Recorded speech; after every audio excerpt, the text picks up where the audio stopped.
Wah, nggak terasa ya, Paskah itu sudah sebentar lagi. Mari kita semuanya, Ibu mengajar semua anak-anak semuanya, kita akan ibadah Paskah. Oleh karena itu, mari kita siapkan hati kita mau beri terbaik untuk Tuhan kita. Mari kita akan pujian oleh darah anak domba.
Jangan semua terdiam. Kita membuka suara kita untuk memuji nama Tuhan. Kita akan pujian karena salibmu hidup.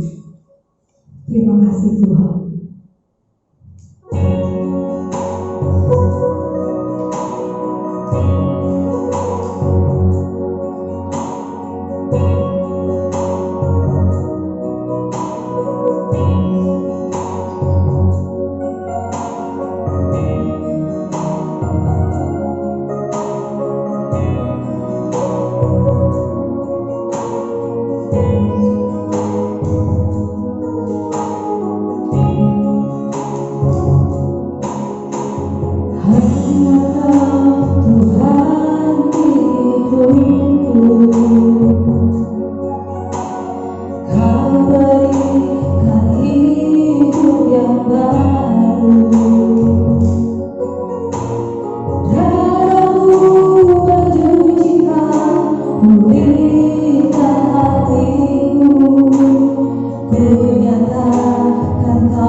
Dan Tuhan, kami bersyukur atas pengorbanan-Mu Tuhan, sehingga kami masih boleh ada hingga hari ini.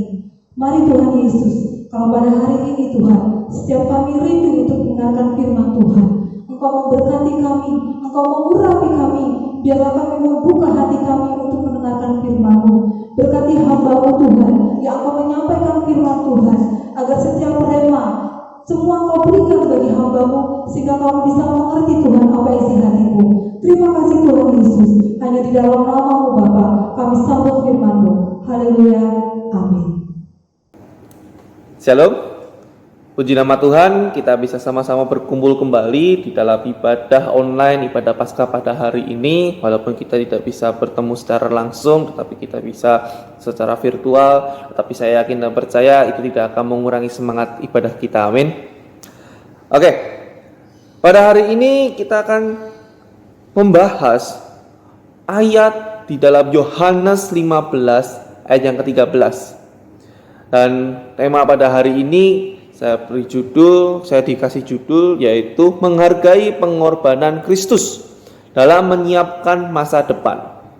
Menghargai pengorbanan Kristus dalam menyiapkan masa depan. Kita akan sama-sama baca di dalam Yohanes 15 ayat yang ke-13. Saya akan bacakan untuk kita semua. Tidak ada kasih yang lebih besar daripada kasih seorang yang memberikan nyawanya untuk sahabat-sahabatnya. Saya ulangi sekali lagi ya. Yohanes 15 ayat ke-13. Tidak ada kasih yang lebih besar daripada kasih seorang yang memberikan nyawanya untuk sahabat-sahabatnya. Di ayat ini menceritakan ketika Yesus sedang berbincang-bincang atau sedang memberikan nasihat kepada murid-muridnya.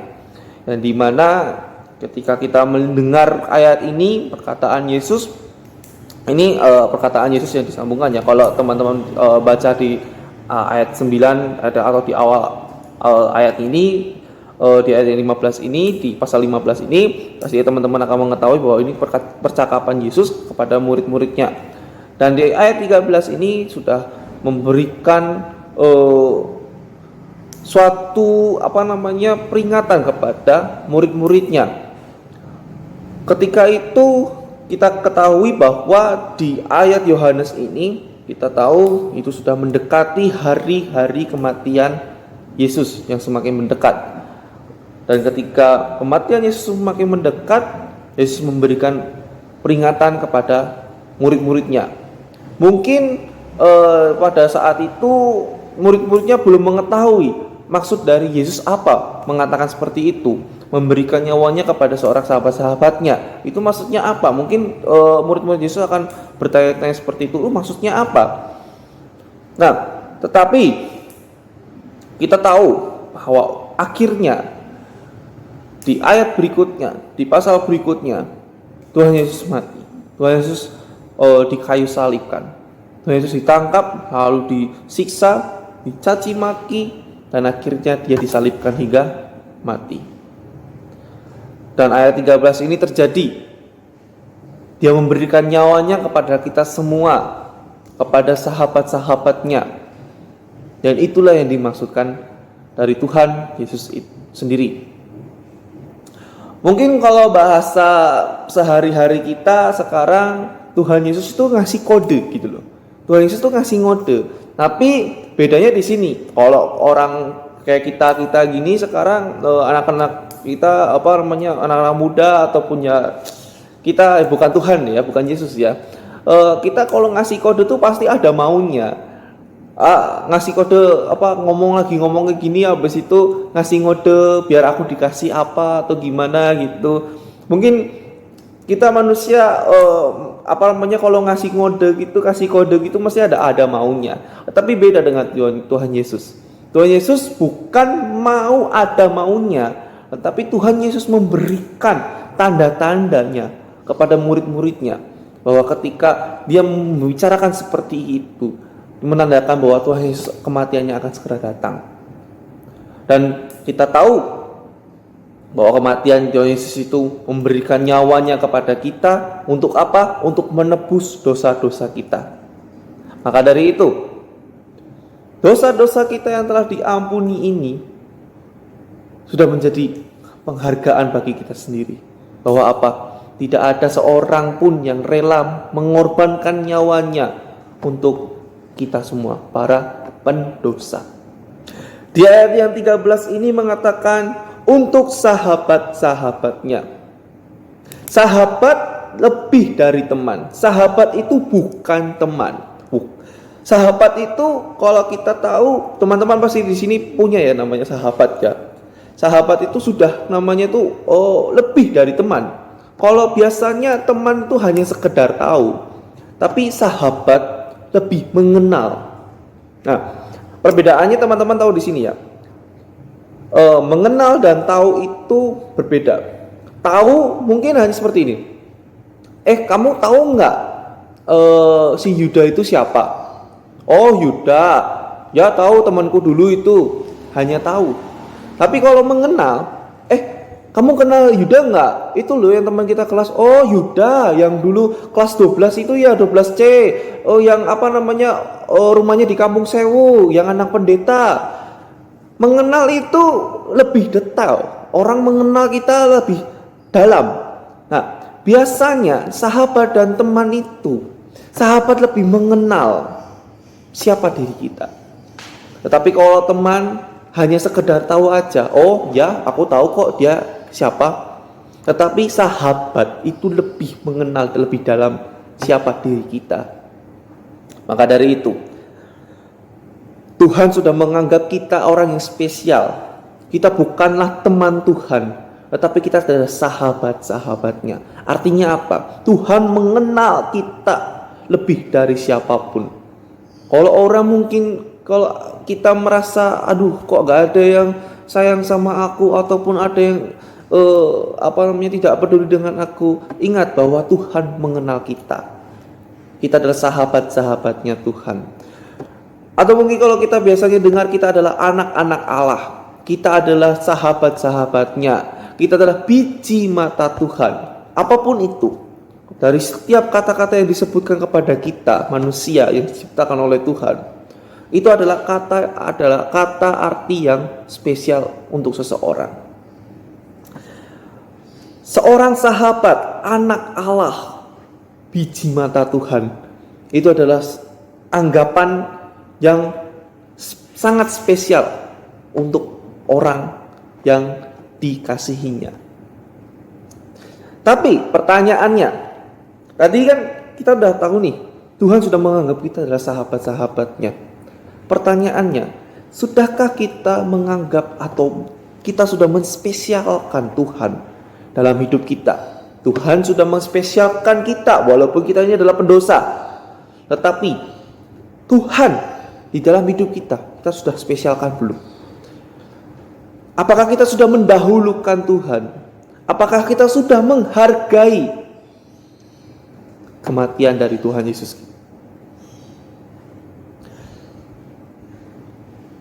Orang spesial bukanlah orang yang mudah untuk disepelekan, atau mungkin orang yang mudah dibuang, untuk dilupakan. Tetapi orang spesial itu yang diutamakan. Maka dari itu, pertanyaannya, sudahkah kita menspesialkan Tuhan di dalam hidup kita? Mendahulukan Tuhan, mengutamakan Tuhan di dalam hidup kita. Setiap perkara kita, setiap kehidupan kita, apakah sudah kita dahulukan Tuhan? Bagaimana mau mendahulukan Tuhan? Ke gereja aja malas, berdoa aja malas, baca Alkitab aja malas. Tetapi bukan berarti kita melakukan itu semua, 3 hal itu tadi, agar kita dianggap anak-anak Allah. Bukan seperti itu. Tetapi kita melakukan 3 hal itu tadi yang saya sebutkan. Karena apa? Ada kesadaran diri kita. Ada apa? Kita menghargai perjuangan Tuhan.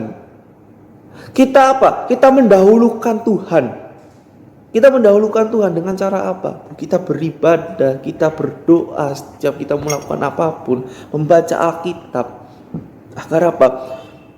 Hikmat kita peroleh dari Tuhan.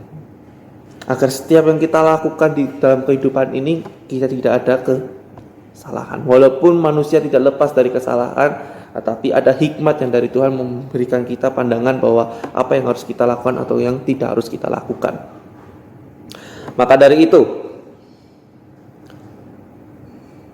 melakukan hal tadi bukanlah karena kita ingin dianggap orang itu anak baik, atau ini ternyata orang Kristen gini-gini. Enggak.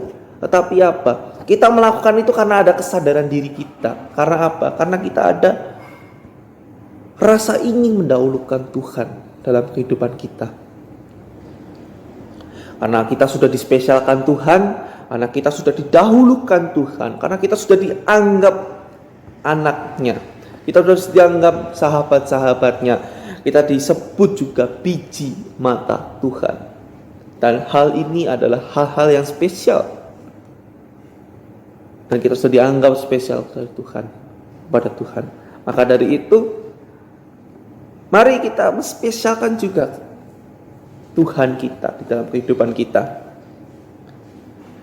Maka dari itu, janji-janji yang Tuhan berikan kepada kita melalui Abraham, melalui Musa, yang sudah diutarakan di dalam Alkitab, akan tergenapi oleh kita semua. Dan kita akan merasakan janji-janji Tuhan, yaitu apa? keselamatan, kekekalan, masa depan yang cerah. Masa depan yang cerah karena apa? Tuhan Yesus juga mengatakan, orang yang percaya juga tidak akan Tuhan berikan cobaan yang berat. Atau bisa dikatakan Tuhan tidak akan memberikan masa depan yang gelap.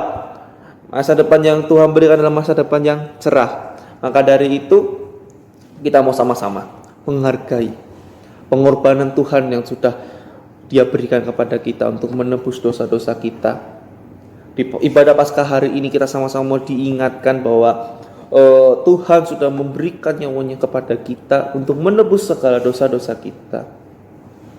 Nah, mari kita membuat komitmen bersama-sama untuk kita tidak lagi masuk ke dalam lubang yang sama. Jangan sampai kita dikatakan seperti keledai yang masuk ke lubang yang sama. Artinya apa? Ketika sudah berbuat dosa, dia berbuat dosa lagi, dan dosanya itu lagi masuk ke lubang yang sama. Maka dari itu kita sama-sama membuat komitmen dalam hidup kita. Mari kita sama-sama membuat komitmen untuk tidak lagi jatuh dalam dosa.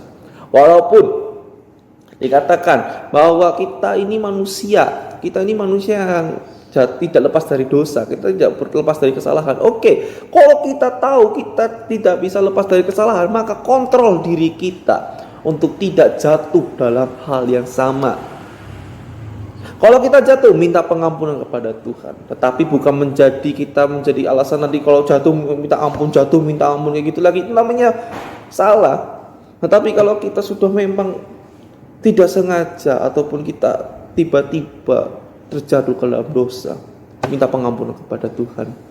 Dan dalam kehidupan kita minta penguatan kepada Tuhan agar Tuhan menyertai kehidupan kita dalam kita menjalani kehidupan ini agar tidak jatuh dalam dosa. Amin. Oke, maka dari itu kita sama-sama menghargai dan membuat komitmen kepada Tuhan bahwa dosa-dosa itu yang kita telah lakukan, kita minta ampun kepada Tuhan, dan kita mau buat komitmen untuk tidak melakukan dosa lagi. Amin. Oke, cukup sekian firman Tuhan pada hari ini. Kita sama-sama berdoa. Bapa, kami ucap syukur Tuhan berkat hari ini Engkau telah menyertai kami semua Bapa di dalam ibadah Paskah pada hari ini. Kami telah mendengar sedikit dari firman-Mu Bapa. Kami minta pertolongan-Mu dalam kehidupan kami Bapa. Kami minta penyertaan-Mu dalam kehidupan kami Bapa, agar Engkau menyertai setiap kami Bapa dalam menjalani kehidupan ini, agar kami tidak jatuh dalam dosa Tuhan. Dan kami mau membuat komitmen agar kami mau terus Tuhan menjalani kehidupan ini dengan-Mu Tuhan. Dan kami ingin mendahulukan diri-Mu Bapa. Kami mau Tuhan terus berjalan bersama-Mu agar kami tidak jatuh ke dalam dosa, dan kami menerima janji-Mu yang Engkau berikan kepada kami, yaitu keselamatan, yaitu masa depan yang cerah, dan kami akan merasakannya itu Bapa. Dan kami tolong Tuhan sertai setiap kami di masa pandemi ini. Kami mau terus Tuhan Engkau sertai kami agar kami tidak jatuh di dalam cobaan ini Bapa. Engkau yang menyertai setiap keluarga kami, saudara-saudara kami, kerabat kami. Engkau yang sertai Bapak-bapak guru, keluarga, dan saudara-saudara kami. Engkau yang sertai Bapak. Terima kasih Tuhan, terima kasih. Kami berdoa dan ucap syukur. Kami serahkan ibadah pada hari ini dalam tangan-Mu Bapak. Terima kasih Tuhan, terima kasih. Di dalam nama Yesus Kristus, haleluya. Amin. Sampai jumpa.